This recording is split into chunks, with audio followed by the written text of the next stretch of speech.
الله صدق الله مولانا العظيم سورة الأعراف سورة القصص آيات نمبر 10 بدی آیات بینات کی اللہ رب العزت جل وعلا موسیٰ علیہ السلام د فرعون په کور کې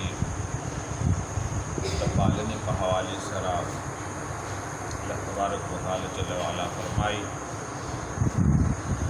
وأصبح فؤاد أم موسى فارغا او د موسی علیہ السلام د موږ کانا قلار شلو ان کادت لتبدی به نزدیوا چې دا موسی علیہ السلام مور فرعونیانو ته حال ښکارا کړی وي لولا الربتنا کچر نوې مضبوط کړی چې مونږ علی هذا هغه لتكون من المؤمنین او دا مونږ دا پاراز مضبوط کو چې مونږ کلک یقین او ساتي هغه په مونږ باندې وقالت لاخته او ویل هغه د موسی علیہ السلام خور تا خفته رستو پټ ورپسې ځا فبصرت به نو قتل باوی هغه طرف ته عن جنوب دلرنا پټ په ورته قتل وهم لا يشعرون او د فرعون خلقو تاسو خبر ورنشي هغه کوی نشي باندې وحرمنا عليه المراضع موسی علیہ السلام د فرعون دربار ته ورسېدو حضرت آسیر رضی اللہ تعالیٰ عنہ ته ورسېدو اوس د هغه د دی ورکولو د سینې ورکولو مرحله راغله ډېر کوشش یې باندې وکړ ډېر زیات دایانې ورته راوستلې په دربار کې څونه دایانې وې ټولې ورته حاضرې شوې مختلف طریقو باندې د هغې ته د ورکولو کوشش وکړو د سینې لیکن الله فرمایي چې وحرمنا او موږ حرام کړو علیه باغ باندې المراضع نور دایاګانی نور خلق سینې ورکول باغ باندې مونږه من کړو حرام کړو په باندې من قبل د مخکینا وقالت دوست دغه دوران یې بهر راوتلې چې یره بهر څخه دای پیدا کو دا دربار څخه دای دي سینې خو دې نه اخلي بهر ورته موسی علیہ السلام کور ولاړو فقالت نغی ورته ویلی هل ادلکم آیا خبر درنکړو تاسو ته علی اهل بیت دا هغه یو کور یکفلونه چې پالنه به کوي د لکم ستاسو د پارا وهم له ناصحون او هغوی به د دې خیر خواوي فرددناه الی امه نو مونږه هغه خپل مور ته واپس کړلو فرددناه واپس راوستلو مونږه هغه الی امه د خپل مور ته کای تقر عینها د پارا د دې چې سترګې پرې خشي داغه ولا تحزن او غمجن نشي ولتعلم او چې کوي شي ان وعد الله چې بشکا وعده د الله حق دا رښتینی دا ولكن اکثرهم لا يعلمون لیکن زیاد خلق په دې باندې نه پوهیږي الله په حکمتونو باندې نه پوهیږي الله پراز باندې نه پوهیږي او رب کائنات جل وعلا چې کوم د انسان د خیر او ښېګڼې دپاره کوم حکمتونه دي هغې باندې انسان نه پوهیږي هغې ته انسان تکلیف وایي انسان ورته مصیبت او غم وایي حقیقت کې چې کوم دا د الله امتحان وي د الله ازمایش وي چې دا د انسان د سربلندۍ دپاره او د انسان د کامیابۍ دپاره دی ولما بلغ اشده واستوى آتیناه حکما وعلما اوس د موسی علیہ السلام د ځوانۍ کیسه کوي بچپن یې تیر شو او بیا هر کله چې ورسېدو موسی علیہ السلام اشد ځوانۍ خپلې ته ځوان شو واستوى او برابر شولو په عقل باندې نو آتیناه حکما وعلما مونږ ورکړو هغه ته حکمت او علم حکمت نه مراد نبوت دی چې موږ ورته نبوت ورکړ او علم ورته ورکړ موسی علیہ السلام وکذالک او دغه رنګ نجزي المحسنین مونږه بدلا ورکو نیکانو خلقو ته بعد امتحان او ازمایش ودخل المدینه على حين غفلة من اهلها او ننوتو دی یو خار تا غفلة پا وقت خلق غافله یا خلق دار مسپخین نموز دا مسپخین دیمو یا دا ماخان دیمو مسپخین خلق ودکیگی موڑی کی او دا مسپخینم ماخان ودکیگی موسیٰ علیہ السلام یو دا سے خار تا ورننوتو ور داخل شو چه خلق پا غفلت بادو یا مسپخین نبادو او یا دا ماخام نبوی اگر ڈاکا و خلق نو گیر چا پیر اس کنو بازار خالی ہو مقصد تو چې بازار خالی ہو خلق پکی نو رشمش پکی نو فوجدا نو دبیا اومندو فیها رجلین باغی کی دو سڑی یقول دل یقتدلانی چاہی بخبلو کی جگڑا کولا گوڑو جگڑے کولی هذا من شیعته یو کس خدا موسیٰ علیہ السلام دا قبیلے نو یعنی اسرائیلی بن اسرائیلو نو وهذا من عدولی او بل چې کوم دي دا غره دشمنانو د طرف نو نه قبطیو یو قبطیو او یو د اسرائیلی یو د موسی علیہ السلام د قبیله نو او بل د قبطیانو نو فاستعاذه الذي نبیا مدد وغوښتلو چا قبطی مدد وغوښتلو د موسی علیہ السلام نه الذي د هغه سړي په مقابله کې من شیعت هغه سړي وغوښتلو مدد من شیعته د موسی علیہ السلام د ډلې نو على الذي بخلاف د هغه سړي په مقابل د هغه سړي من عدوه چې کوم د دشمنو نو فوقضا موسی فقضا عليه چې کله د مدد وغوښته نو فوقضه موسی علیہ السلام ولا یو گزار ورکو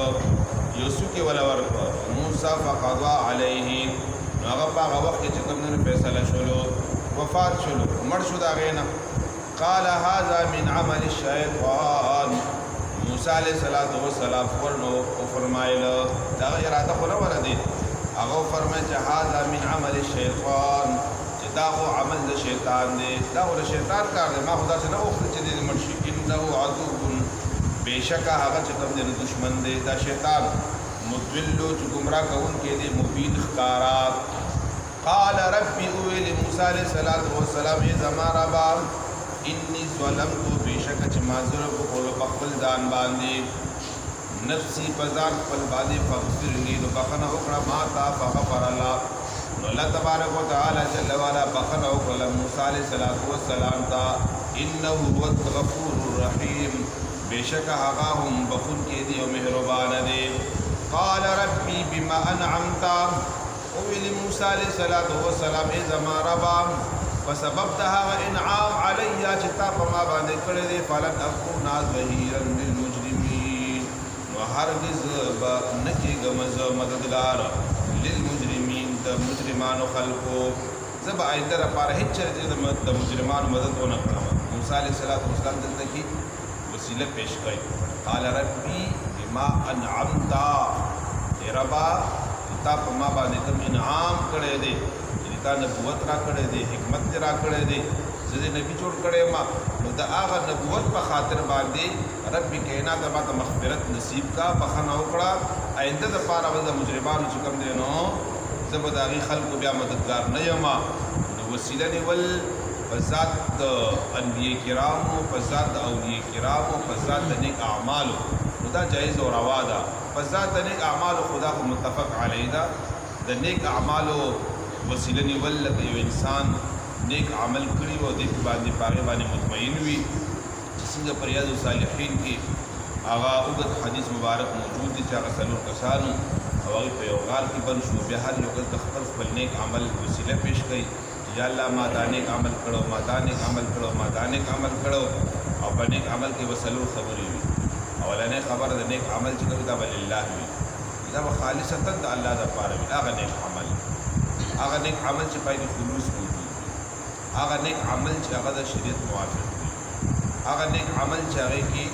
رسول الله صلی الله علیه وسلم د سنت تابع موجود وي دا چې نیک عمل وي هغه نیک عمل عبادت سره تعلق لري شي چې عبادت هغه نیک عمل چې کوم د انسان ذات سره تعلق لري شي هغه نیک عمل چې کوم د انسان یو قرباني سره تعلق لري شي هغه نیک عمل د انسان یو عام کار سره هم تعلق لري شي لکه دا چې څنګه چې وو عبادت هم کې شامل وو مدد پکې شامل وو او د خپل ځان د ساتلو پکې شامل وو چې هغه یو انسان خپل ځان چې کوم د ګناه نه ساتلی وو او هغه نیک عمل د هغه لپاره چې باعث د خیر او برکت وګرځېدو. او علامه سفیان ثوری رحمت الله علیه فرمایي چې کله د الله رحمت په انسان باندې وشي او کرم په انسان باندې وشي یو وړه نیکي چې د انسان د مغفرت لپاره دا کافي او شافي وي. فاصبح في المدینه بیا موسی علیه السلام سبا کړلو خائفا یریدونکي یترقبو چې هغه خطره محسوسه ولا فإذا الذي استنصره سکوري چې ناڅاپه چې کوم یو سړی بیا غواړي مدد استنصره مدد وکړو د هغه نه بالامس پرونو یستنصره چې بیا لګیا دی فریاد ورته کوي. موسی علیه السلام هغه شپه ډېره ناقراره تېره کړه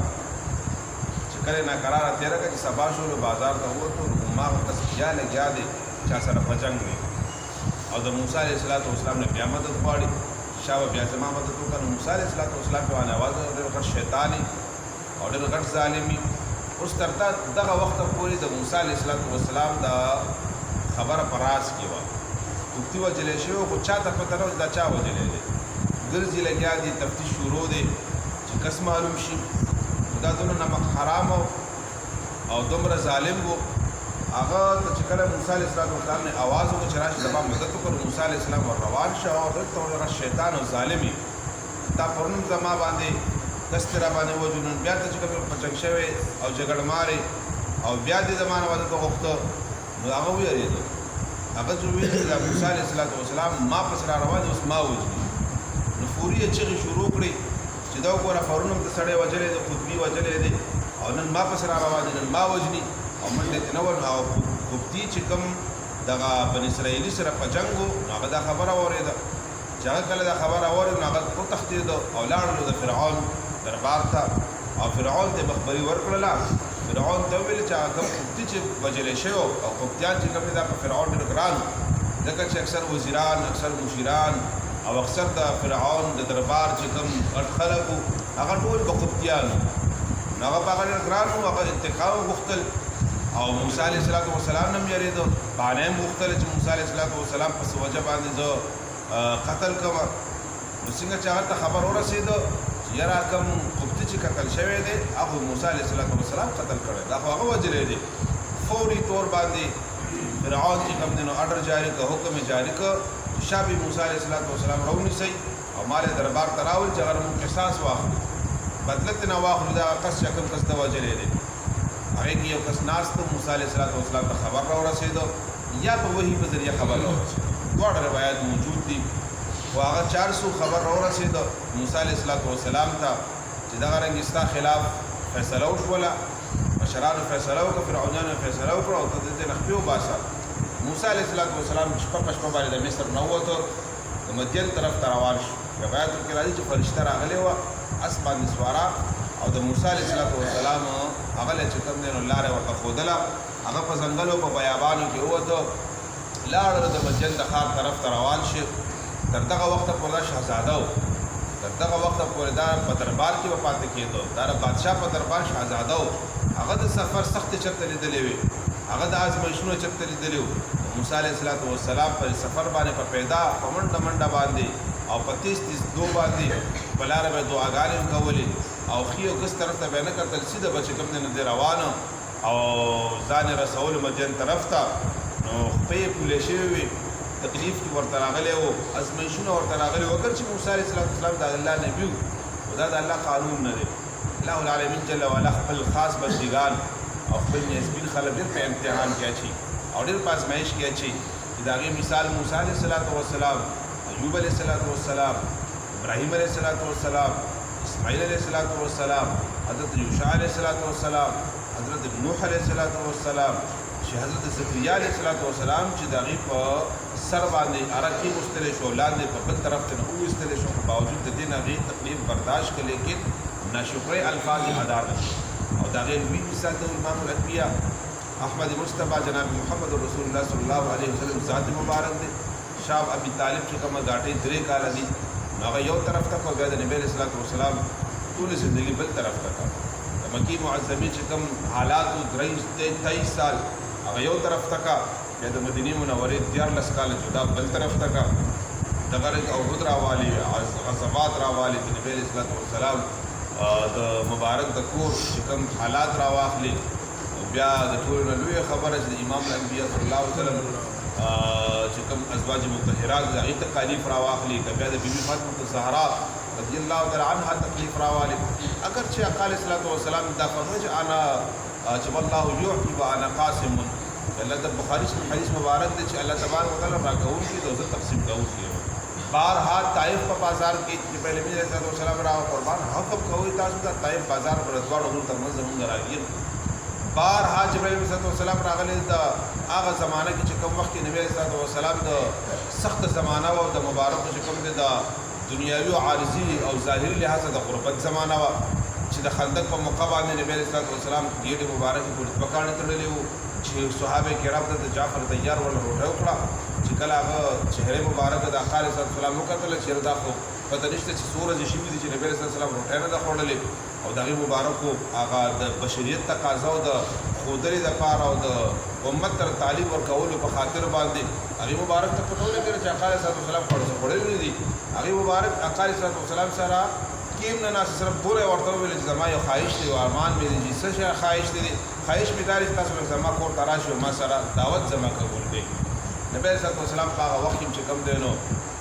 صحابه کرام ورسره ناست وو صحابه کرام چې نثاران دا څه وړه خبره معمولي خبره نه ده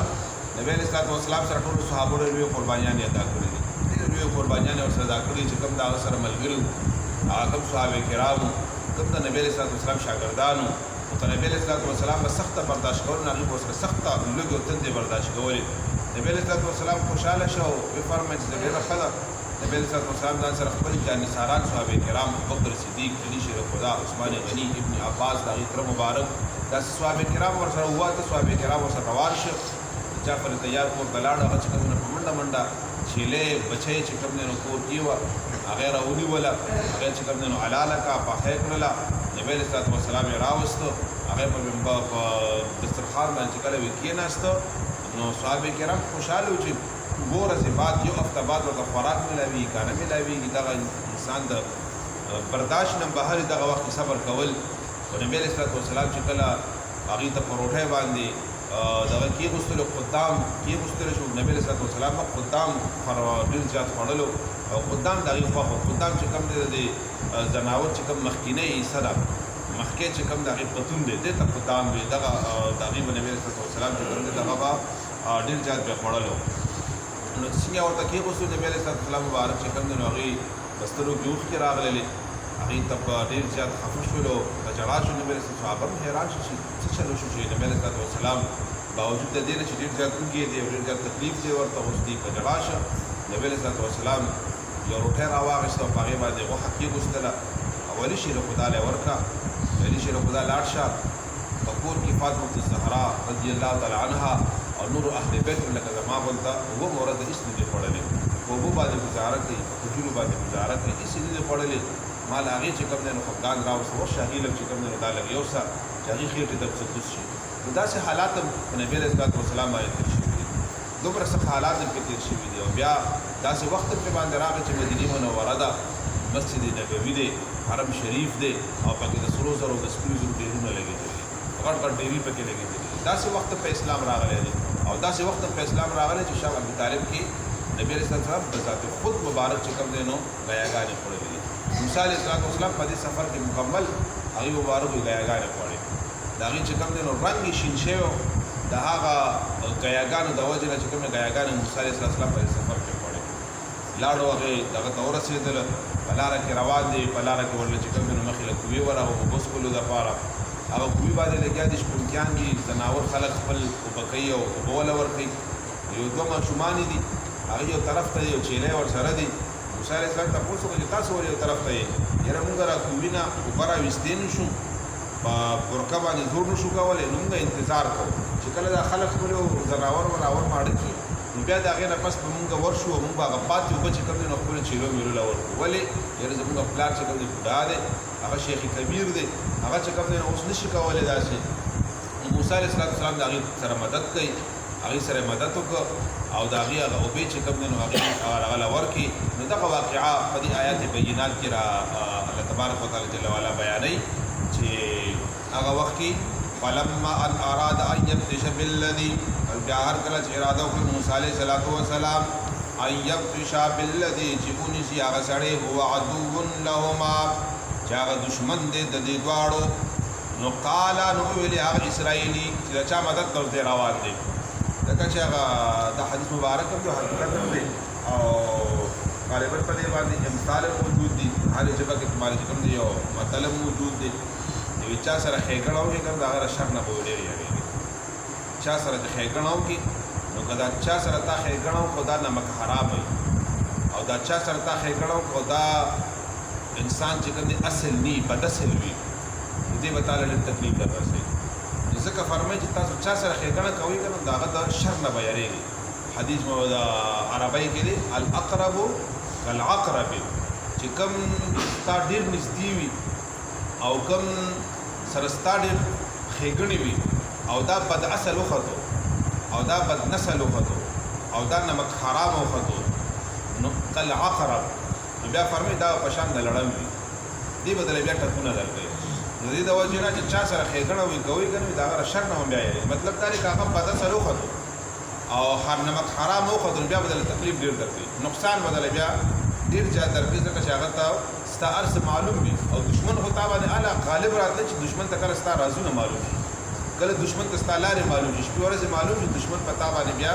په آسان باندې حمله اور کېدی شي نو دې وجې نه هغه څه وکړه هغه نو قال یا موسی د ورته چې موسی علیه السلام تريدو